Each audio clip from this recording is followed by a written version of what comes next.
Hey, this is Charles Onyett with IGN, and I'm checking out the Legacy of the Foefire PvP map in Guild Wars 2. I'm playing as a thief, and as you can see here in this map, you want to control capture points to earn points for your team, defeat enemies to earn a small amount of points, and defeat the enemy guild lord, if possible, to gain a 100-point bonus. And then at the top here are the point totals. The team that makes it to 500, those will increase as you do things. The team that makes it to 500 first will win. So I'm blue. We've just taken a waterfall capture point, and I've lost the graveyard, so you can see the points starting to build as points are taken. Now, I have two skill sets active on me right now.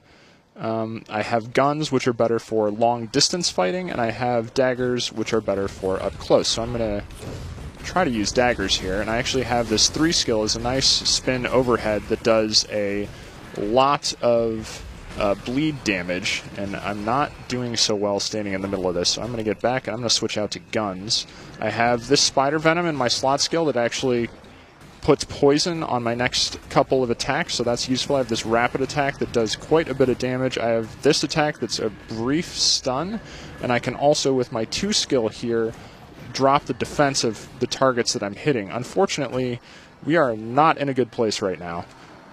They are all over us. I don't know if me going over there is really even going to make a difference at this point, so I am going to I'm going to bail out. I am going to get away from there and see if I can find a better capture point, such as this one over here that nobody seems to be standing at, except for my teammate and that guy. So I'm going to go over there, and we're going to try and kill him.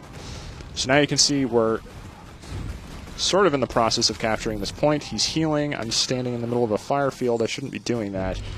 I can also gain a rapidly increased attack speed with sacrificing my endurance. So my endurance is what I use to dodge and things like that. And with this skill, by sacrificing it, I gain a big increase to attack speed momentarily. So now we're going to capture this point. As you can see, that guy didn't die after we took down his health bar initially. But then you have to do kind of a follow-up, because when people are in a down state, they can still attack and be revived. So once you take them out of that state, that is when... get rid of this mesmer illusion sitting over here. Rapid fire, and they're dead. The defense drop in combination with the rapid fire is actually very effective.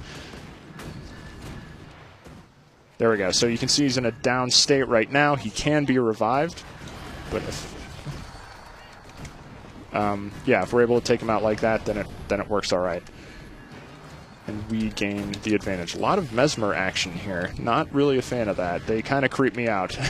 You can see these illusions running around. Those creep me out. I never really know what to expect. Jump back. Movement is very important to combat in Guild Wars 2. Because, as you can see, I can shoot while I'm running, so I'm not just limited to having to stand still to pull these attacks off. There we go, he's dead. Let's see what my team's going to do here. It looks like we're all just kind of hanging out here. I'm going to follow these guys over here to make this a little bit more interesting, so I'm not just at the same spot. We do have a little bit of a point advantage right now.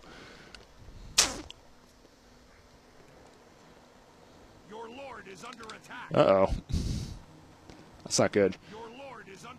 So they have gone all the way into our base and are trying to take out our lord for a point bonus, and we are not going to allow that. So this is a PvE element on the map. You can see the blue lord here. That is a computer-controlled foe that they can sort of gang up on to take down to gain an instant advantage. If they were actually able to kill him, they would be at a higher point total than us, so they would swing the momentum of the match quite dramatically. Of course, the disadvantage there is you're not paying attention to the captured territories.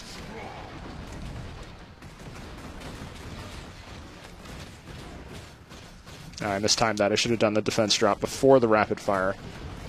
It's alright, though. I think I've got this guy.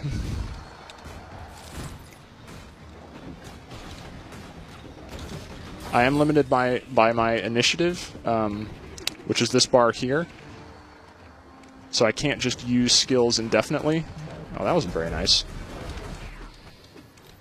I can stealth, but the Thief in Guild Wars 2 isn't built so that I'm just kind of in this perma-stealth state. It's just a few skills grant temporary stealth abilities, and I do have the Shadow Step ability where I can snap 2 targets like that and steal from them and then trigger another skill. Let's see if I can get this guy. Looks like I should be able to do it. Yep, there he goes. And then I walk up, hold F, and he's down. So there, I just scored a kill for our team. It's like this guy thinks it's going to make a difference. I'm going to go after the lower health guy to bring him down further. Much better to fight 1 than 2. And he's down. Make sure he's down. And he will stay down at this point. So now we can try. This guy is definitely coming after me. I'm going to see if I can perform some evasive maneuvers here. Not working all that well. I do have this crazy Blade Fury thing that I'm going to use, and I can move around while using. This reflects and does all sorts of crazy damage. I can't use it that much. That's my elite skill, but there I just swapped into stealth, so I was invisible for that little period of time. And the way I'm actually set up, oh, I'm getting ambushed now. Yeah, I'm dead.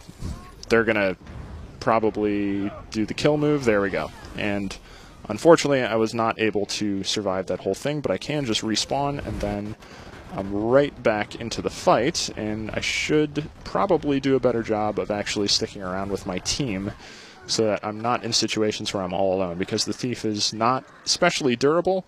I do have increased movement, though, because one of my slot skills here grants me a 25% increase in movement speed. Let's see if I can I hit him? No, I'm out of range. Let's see, who is near dead here? This guy.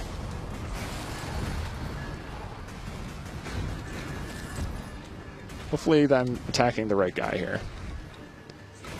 I don't think he knows I'm back here, but there you can see him doing a lot of damage by combining the skill that drops their defense and also and then follow up with the rapid fire to do a whole bunch of damage while their defenses are down. So I'm going to run to another point on the map, which is down here. That's actually their guild lord. I don't know if that's necessarily a good thing for me to do solo, but I'm going to follow these guys. Oh, there, we just lost a control point. They're actually way up on us now. Refreshing.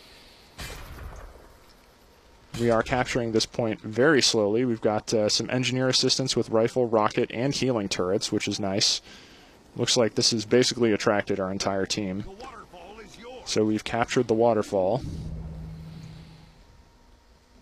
And I guess we're going to let the turrets hold that, which they won't, but that's okay. See if we can take this one over. I don't know if we're really going to be able to make back this point difference, unfortunately. Let me switch over to daggers for this guy. That overhead jump does a lot of bleed damage. And then this jumping attack, which I'm missing on, and that's why it's not really a good idea for the Thief to go in. That's why I haven't been using the daggers, in case you've been wondering, why is he just using guns? Because as soon as I go in close, I just get absolutely mauled. So, let's see if this will actually revive me. Nope, because that was an illusion from a mesmer. Yeah, the daggers do, if you're able to get somebody alone, or if they're not necessarily targeting you, then you can deal quite a bit of damage very quickly with daggers. It's just the problem is once they notice you flipping around all over the place, it's not going to be good. Results are poor. But there is one cool skill that is not actually associated with daggers, but that the Thief does get with, I believe it's with the sword, where he can actually teleport directly next, or it's called Shadow Step, sorry, directly next to a target and then return to where he was originally. So you can basically move directly next to a target and then flip back to your original position to get out of trouble, which is really useful. I'm going to use this and then the jump attack, and this guy is not going to be very long for this world. This Heartseeker attack actually does more damage if enemies are lower on health, so it's good for a kill shot. Dancing Dagger cripples foes, which drops their movement speed, so that I can get away a little more effectively, and the match is over, so it doesn't really matter what the rest of my skills do, because I have lost. Oh, the shame of it all. I'm sorry I didn't play better. Well, at least I killed that guy. I don't know if anyone's bothering to do the finish move. There we go. So a couple of the other Thief skills do more AoE, like his short bow is very good for AoE and things like that. So a lot of different uses for PvP that maybe aren't as apparent in PvE. But that is a look at a PvP arena in the game. There are several of them, and there's also the much larger scale world versus world conflict that aren't just, that's more of a persistent thing, that isn't just a timed little conflict like this. But a pretty cool system, lots of interesting skills, and yeah, looking forward to Guild Wars 2, which is scheduled to launch on August 28th.